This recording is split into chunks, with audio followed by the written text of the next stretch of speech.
my name is Nimish Mehta, and I have the enviable but easy job of introducing a dear friend and an incredible human being.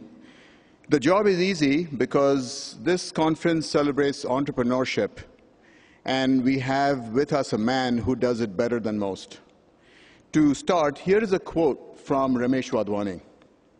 As I think about entrepreneurship, I have concluded that there is no higher calling, creative calling, than being an entrepreneur. More than being a painter, more than being a sculptor, more than being a dancer, more than being a singer. And the reason is because entrepreneurs get to create on a very large canvas. Indeed, Romesh Wadhwani paints on very large canvases. But what sets him apart from most other entrepreneurs is that he creates his own canvases. In effect, he marches to his own drum. The one thing you won't find Romesh doing is chasing fads. For those of you that remember the 2000 era when you had the bubble crash, you won't find Romesh doing, participating in those sorts of bubbles. His businesses all create money, create profit, they create value for employees, for shareholders, and of course for customers. Romesh arrived in this country armed with a BTech in EE from IIT Bombay. He went on to earn his MS and PhD in EE from Carnegie Mellon. My wife and I met Romesh when he and his wife Kathy moved to the Bay Area to start a company called Aspect Development. Romesh founded that company and bootstrapped it to several $100 million revenue. The company was extremely profitable. Eventually, Romesh sold that company to i2 for $10 billion, making it one of the largest mergers in enterprise software history. That merger also made Romesh one of the largest individual shareholders in i2, where he served as vice chairman. Now, the very large canvas that Romesh now paints on is his current company, Symphony Technology Group. So Symphony's portfolio of companies boasts around $2.7 billion of combined revenues and employs 17,000 people around the world.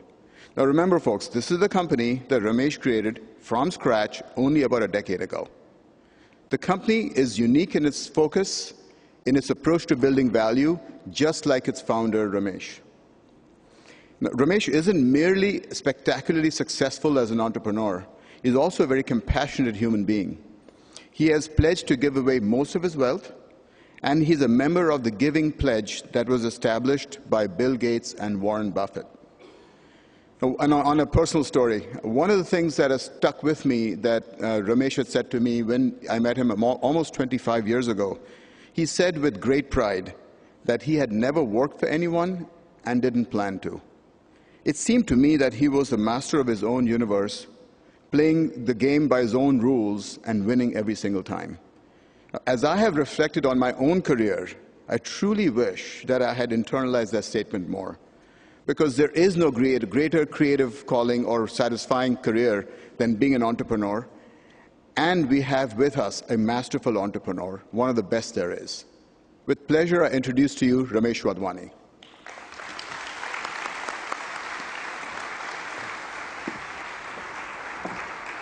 Thanks. It's really going to be tough to live up to that advanced billing.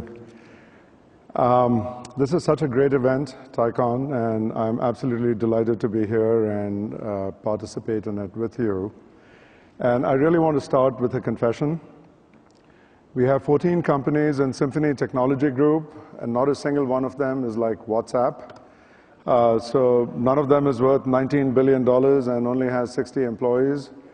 And regrettably, when I was starting Symphony Technology Group 11 years ago, I made the mistake of asking our CEOs to build real companies with real business models, real revenue, real profits. And I'm still waiting for Facebook to call. So probably not going to happen.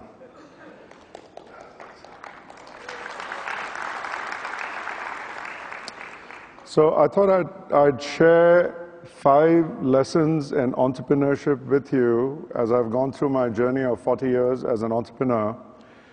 And the first of these is that entrepreneurship is all about creativity. Entrepreneurs love to create, whether it's products or whether it's business models or companies. And that combination of creativity in finding an opportunity, passion in pursuing it, and tenacity in being able to stick with it even as you go through the ups and downs of business is what distinguishes an entrepreneur. And if you have those qualities in you, as I'm sure most of you do, you're all either entrepreneurs already or destined to be entrepreneurs, because these are the three main qualities. Now, my own experience with entrepreneurship actually began at IIT Bombay. I was in Hostel 2, and we'd come back from class 4 o'clock, 5 o'clock every evening. Dinner was not till 8 p.m., and there was absolutely no opportunity to get Coke or Pepsi or snacks or anything else to tide us over from 4 p.m. to 7 p.m. And so the idea occurred to me that maybe there was a need for a canteen. And so I set up something called the Canteen Corporation of Hostel 2. And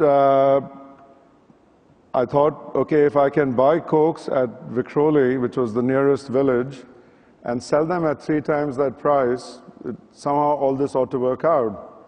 So I didn't realize it, but I was actually thinking of a monetization model. So what is called monetization today was as simple as marking up cans of Coca-Cola.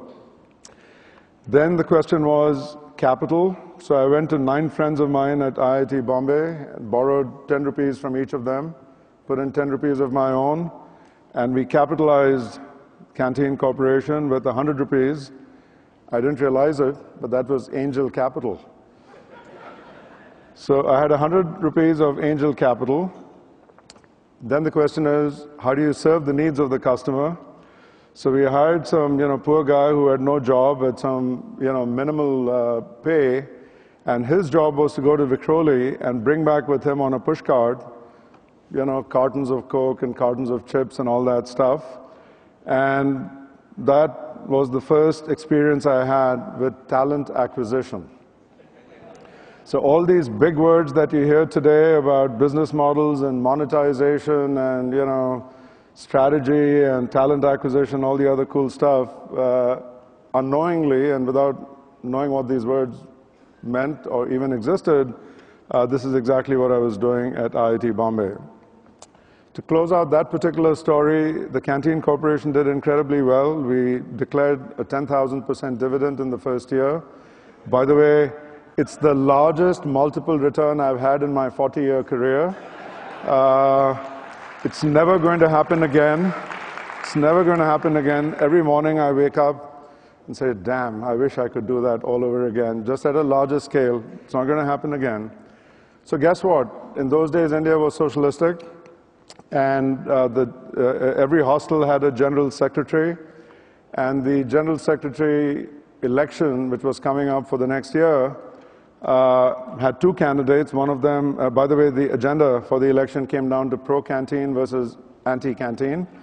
So I completely dominated the political news at IIT Hostel 2 that particular year. And the anti-canteen guy won on the platform, one point on the platform, that he was going to nationalize the canteen. So he actually won. He nationalized the canteen. Needless to say, service went to hell. Cokes were never there when you needed them. Chips were stale. The guy who used to do all the work disappeared. All kinds of bad stuff happened. Canteen was shut down, and the general secretary was impeached and taken out of office. So right there in a nutshell, going back a long time ago, you have the story of US politics and Indian politics all merged together. So the second lesson I've learned about entrepreneurship is that it's about learning from failure. My belief has always been that inside every failure are the seeds of a future success, so long as you persevere. If you don't persevere, you get nothing, but if you do, there may be something even in a failure. And my brush with failure came with my second company, which I started in Pittsburgh, called American Robot. I was invited to join the company by the Rockefeller family, so obviously very credible, beginnings. I became CEO. I acquired 25% of the company, began building it my own way. And I was taken in by the market hype of robotics. I mean, robots were on every cover of Fortune and Business Week and every business magazine. And somehow I thought that would all rub off on American Robot, and it didn't. The market was absolutely, completely overhyped. The business model, which was not something I focused on in those days, but I do focus on every day with every company now, was broken because, unbeknownst to me, the Japanese were dumping robots in the US at below their manufacturing cost, even though they were manufacturing in very high volume. I was making specialized high-precision assembly robots in low volume, brilliant technology. We won the Industrial Design Award of 1984. We were the only company in the US exporting robots to Japan and licensing our technology to the Japanese. In every other respect, it was Japanese robots coming into the US.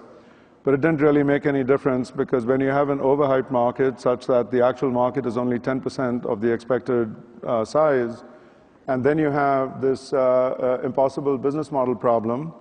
And then you have a disruption in the marketplace because people like General Motors formed joint ventures with Japanese companies. So it took General Motors and other large companies like GE completely out of the market. With the combination of all those, I knew that American Robot was not going to make it as a robot company. And it was an industry in which you were measured by the size of your losses. So Westinghouse owned Unimation. They were losing hundreds of millions of dollars. GE was losing hundreds of millions of dollars. I was losing a pathetic $7 million a year. So in one sense, I was not seen as relevant because my losses were so small. And on the other hand, I also couldn't see a successful business model one way or the other, either to expand the losses or to become profitable. And so finally, I spent the next 8 years transforming the company from a robotics company to a computer-integrated manufacturing software company. And the only reason I spent those 8 years, because it was an absolutely thankless task, was because I had raised $43 million in venture capital, and I wanted to get the VCs out as close to whole as possible. Just a matter of honor and integrity, not an obligation, not a requirement. Venture capital, by definition, is venture capital, but there's more to life than money, and honor is very high up there, and that's why I worked so hard. So what was the outcome? 10 years later, I figured I'd been working 80 hours a week, 50 weeks a year, 4,000 hours a year, 10 years, 40,000 hours. My total outcome was $600,000.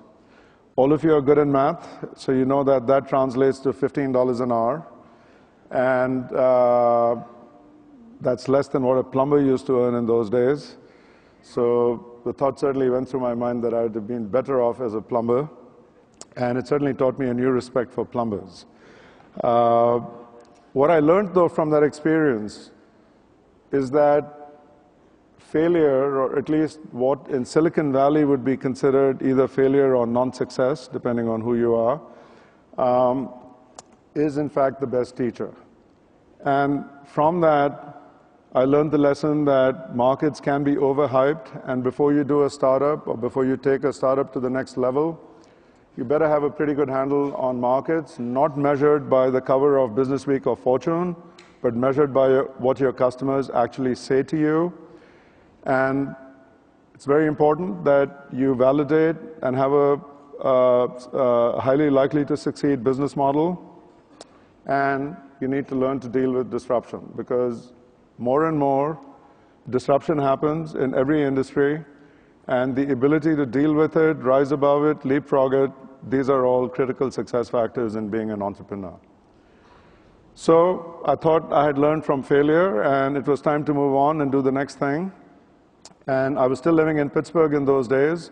So I started a company called Aspect Development. And Aspect was, if not the first, certainly among the first companies that for the first time was going to combine content and analytics on an enterprise software platform.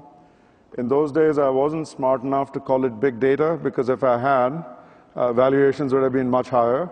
But it was, in fact, big data related to design and procurement, the front end of the supply chain. Started building the company, and I realized 6 months into it that I wasn't really going to be able to make this a great success in Pittsburgh. And it was a moment of personal reflection for me in terms of what I wanted to do next. I was on 6 boards of directors in Pittsburgh, recognized as sort of a leading entrepreneur. And one day I looked in the mirror and I concluded that, I was the entrepreneur sitting on top of a molehill, not a mountain. And the mountains to climb were really right here in Silicon Valley. And I also felt that the next phase of the journey as an entrepreneur was about renewal. And I thought the only way one could renew myself, was actually to move out here, resign from all 6 boards, and essentially start life all over again, even though, of course, I was now, much older than I was when I first became an entrepreneur. So that's exactly what I did. I moved here, accelerated the development of Aspect Development, showed signs of becoming a very successful company. We took the company public in 1996. Very successful public offering. We offered our stock at $20 a share. It rose immediately in the, within minutes to about $35 a share. And life was good. I came back from New York to Mountain View, where our offices were. And I found that our employees were all in a celebration mood as compared to a work mood.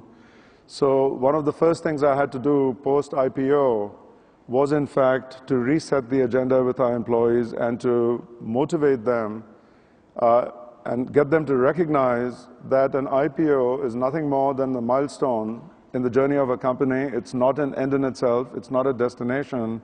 It's just a way station on the way to building a great company. That seemed to work. So we had 10 straight quarters of meeting our public forecasts. I was very proud of that. And then boom, Q1 1999, March 31st, we had 3 huge deals, any one of which was enough to allow us to meet the quarter. All 3 deals didn't get their signatures by midnight. So naturally, early morning, April 1st, 99, a day that lives in infamy, I had to announce that we had missed the quarter. Our stock was sitting at $60 a share. And over a 24-hour period, because stocks were high-flying and missing a quarter was considered to be really, really bad in 99, even now, our stock came down progressively from $60 a share to $6 a share. Needless to say, that causes a massive motivation problem with all your employees who have lots of options and are being recruited by all kinds of other firms in Silicon Valley. And the end result was I spent a lot of my time remotivating our employees, completely reinventing our product line, making it much more web-centric, much more internet-centric, because that's an area in which we had fallen behind. And I remember giving a talk the afternoon of April 1st, a few hours after we announced the miss of the quarter, to our employees in a T-shirt and torn jeans, laying out for them the 3-year plan for the reinvention of the company. And directionally telling them that if we achieved all those different objectives that I had laid out for them, we had a decent chance of bringing the stock back from $6 a share to $100 a share over 3 years. As it turned out, we began to execute on that plan rather quickly. Wall Street got wind of it, and our stock went from $6 April of 99 to $200 in 9 months later, so in January of 2000. And at that point, of course, Sanjeev Sidhu of iTwoC calls up. He says, I don't know what you've done. The company is on steroids. I got to buy it. And he made an offer at $232 a share. I felt obligated not to say yes immediately. So I said, oh, this is really tough. This is my baby. I've got to think about it. I might need a few days, I might need a few weeks. 3 days later, I called him up. I said, look, you twisted my arm. You can have the company at $232 a share. And so the deal was done at $9.3 billion. I became vice chairman. I had agreed to take my portion of the proceeds in stock. I joined the board. 3 months into the acquisition, it was clear that i2, the parent i2, not the aspect part of it, had serious fundamental internal operational problems which had not been disclosed. And, what do you do in a situation like that? You help to fix it. I told the board members I wanted to actually leave and go start my next company. They said, please don't leave, please help in this process. And I felt honor-bound to help out since I was now part of the company. I stayed for another 18 months, helping with the restructuring, the downsizing of i2, and helping at least stabilize the company before I left. Those 18 months cost me $1 billion because obviously I couldn't sell any of my shares while I was on the board and while I was intimately involved with the operations of the company. So I left $1 billion on the table. In spite of that, I would say it was one of the best experiences of my life because I learned that renewal is a critical aspect of entrepreneurship. You can always start a company, you can always build a company, but times keep changing, technologies keep changing, and the ability to renew yourself as an entrepreneur and renew your company all the time is an incredible success factor in the journey of entrepreneurship. I also learned the importance of motivating a team through good times and bad, and perhaps on the other side of the coin, I learned the very high cost of honor. In this case, honor equals $1 billion. So, but it was a great journey.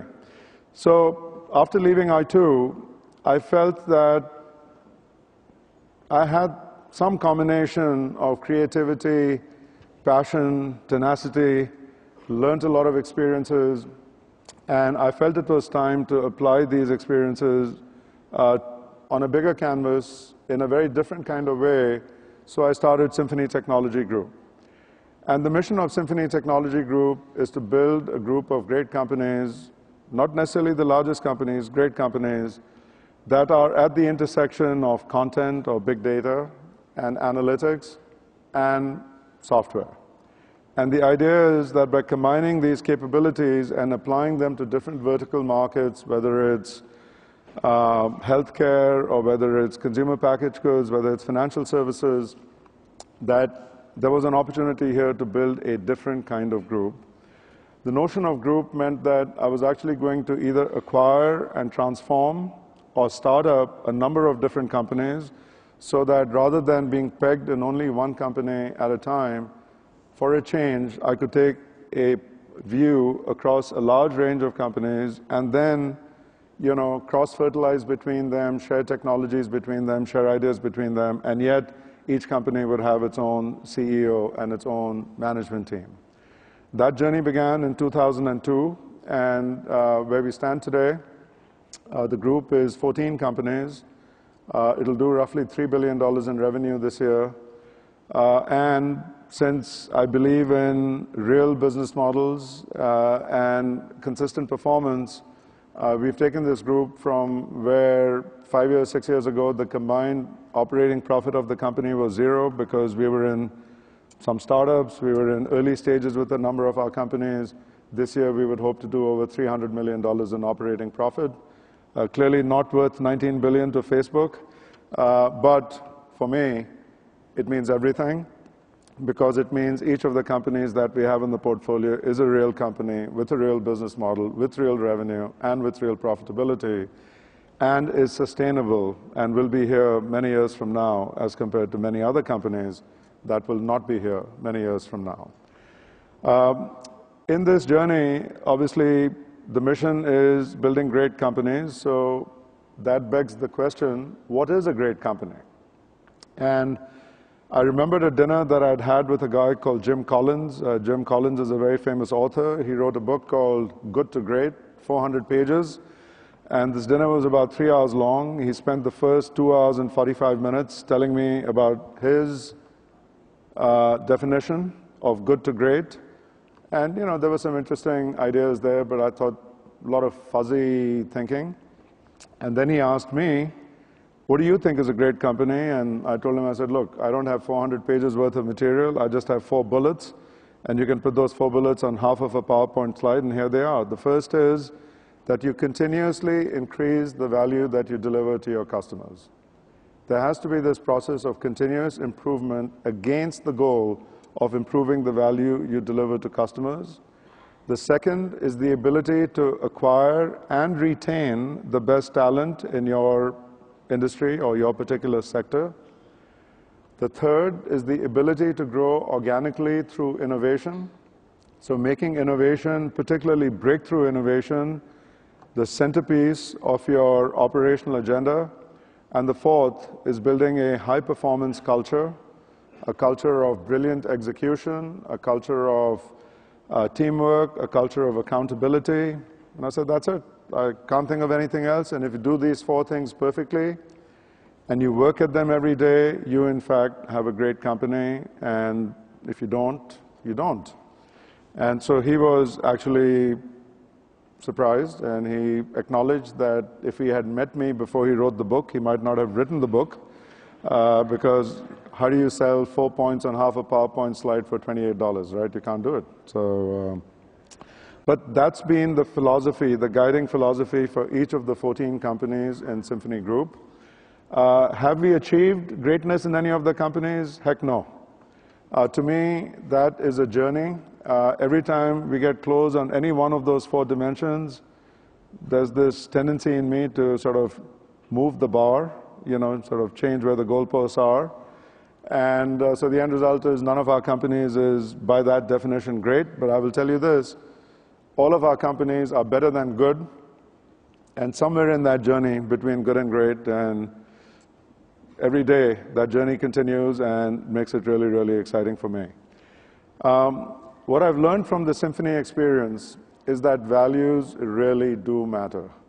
For a long time, I used to think, values are fluffy stuff, focus on something that is much more tangible. But these critical values of, how you deal with your customers, how you deal with your talent, how you deal with innovation, how you create the right kind of culture, these are very, very real and have very tangible outcomes associated with them. Values do matter. The second thing I learned is that innovation is fundamental. When I look back at Symphony Technology Group over 11 years, I now have the ability to see what the different drivers of value creation have been in our portfolio. And, while Symphony is both a holding company and a private equity firm, if we were just a traditional private equity firm, for every dollar we invested, we would have an outcome of maybe $2, because that's the typical performance of a high-performing private equity firms. There are many private equity firms that don't achieve that particular standard. If you look at the Symphony performance, for every dollar that's invested, our outcomes are running at about $4 or $5. So we are among the top few % of private equity firms in the US. But we are small. That's one of the reasons that we're able to do better. But in particular, virtually no other private equity firm focuses on innovation, and we do, and I do every day. And that has made the difference between a 2x outcome versus a 4x outcome or a 5x outcome. It's all about innovation. So try and keep that in your thinking as you are entrepreneurs and as you build your own companies. So you do all this cool stuff, you learn that creativity is important, you learn that, there are lessons in failure, you learn that renewal is really critical in being an entrepreneur, you learn that building great companies is an important part of the journey. This is not just about finding exits. My philosophy has always been that if you build a great company, great outcomes will just happen. Great financial rewards will just happen as a byproduct, but you should not be waking up every morning saying, I'm building my company so I can have an exit to Facebook tomorrow morning. You should be building your company to make it a great company, and then the rewards will come, whether with Facebook or with anyone else. But then when you've done all that, how do you celebrate success? And you can celebrate success as an entrepreneur in a variety of different ways, right? Depending on the scale of success that you've achieved, you can buy a bigger home, you can buy 6 Teslas in 6 different colors, you can do all kinds of, travel, you can travel to Europe, you can sign up to travel to Mars with Elon Musk. If you achieve a high level of success, you can buy a private yacht, you can buy a private plane. At some stage, you really can't spend any more. And that begs the question that we as entrepreneurs, we have the passion, we have the creativity, we have the tenacity.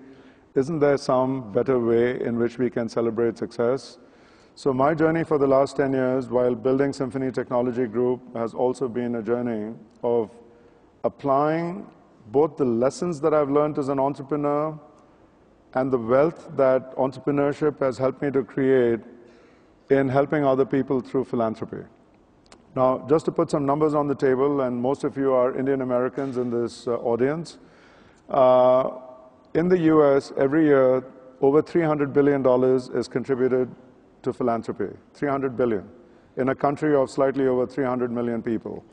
In India, a country with 4 times as many people, 1.2 billion people, we contribute $5 billion to philanthropy. If that is not absolutely pathetic, if that's not the most negative statement one can make about the successful industrialists and high net worth individuals in India, I don't know what is. So my basic philosophy has been that the best way to celebrate success is to apply the wealth that you create as an entrepreneur and all the other qualities and attributes that make you a successful entrepreneur, apply them to philanthropy. You can apply them in healthcare, you can apply them in education, you can apply them in infrastructure, you can apply them in relief works, you can apply them in jobs creation, but apply them. In my case, I started the Wadhwani Foundation 10 years ago, and our focus is on jobs creation and economic acceleration in the developing countries, starting with India. We built a large entrepreneurship program in India called the National Entrepreneurship Network, which over the last 10 years has introduced entrepreneurship programs in 500 colleges and universities. We teach 100,000 students every year how to become entrepreneurs. We have a mentor network of 5,000 mentors who coach these 100,000 students. We've created an education program to teach faculty members to become faculty members in entrepreneurship. We've created a website, a destination website for entrepreneurs to continue to grow their skills. And so far, 2,000 companies have gotten formed as a result of the work of the National Entrepreneurship Network. But what's more important is it's taken 10 years to get this far. The rate of formation of new companies by alumni of the National Entrepreneurship Network is now 2,000 per year, and it's doubling every year. So, if things go well over the next 10 years, perhaps we'll be able to look back and say 20 or 25,000 companies got started. Each one has an average of 5.6 jobs. By then, it'll be 10 jobs. Each job has an indirect, every direct job has an indirect effect on another 5 or 7 jobs. So when you take those numbers together, it's at least some level of meaningful impact, even in a country as complicated, as diverse, as vast as India. Another important initiative that we have is around skills development. So we are helping to skill nurses, nurses' aides, sales clerks, not because these were the easiest things to do, but because this is where the largest number of jobs is. And our mission over the next 5 to 7 years is to skill 5 million people and then try and place all or most of them in jobs. And if we do that, again, there would be some kind of meaningful impact in the scale of India. So to close, it's a great journey being an entrepreneur. And I speak with some experience, having done this for 40 years. I've tried to share with you these different lessons of entrepreneurship. I haven't given you the average stuff that you hear from most VCs about what it takes to be an entrepreneur. I mean, these are lessons in terms of the entrepreneurial journey from startup all the way to building a great company. But the single most important message I want to leave with you is this. that the reason each of you is here in this room is because you, in fact, have the creativity and passion and tenacity that are the hallmarks of the entrepreneur. Whether you're actually an entrepreneur today or whether you will be an entrepreneur tomorrow, you have these qualities. That's why you're in the room today. I would challenge you, I would ask you to join me in this journey of celebrating your success through philanthropy, not just applying your wealth, but applying your knowledge, your talent, and particularly your creativity and your passion in helping do good for thousands, maybe even tens of thousands of other people. You have it in you, let's go do it. Chalo. So, thank you.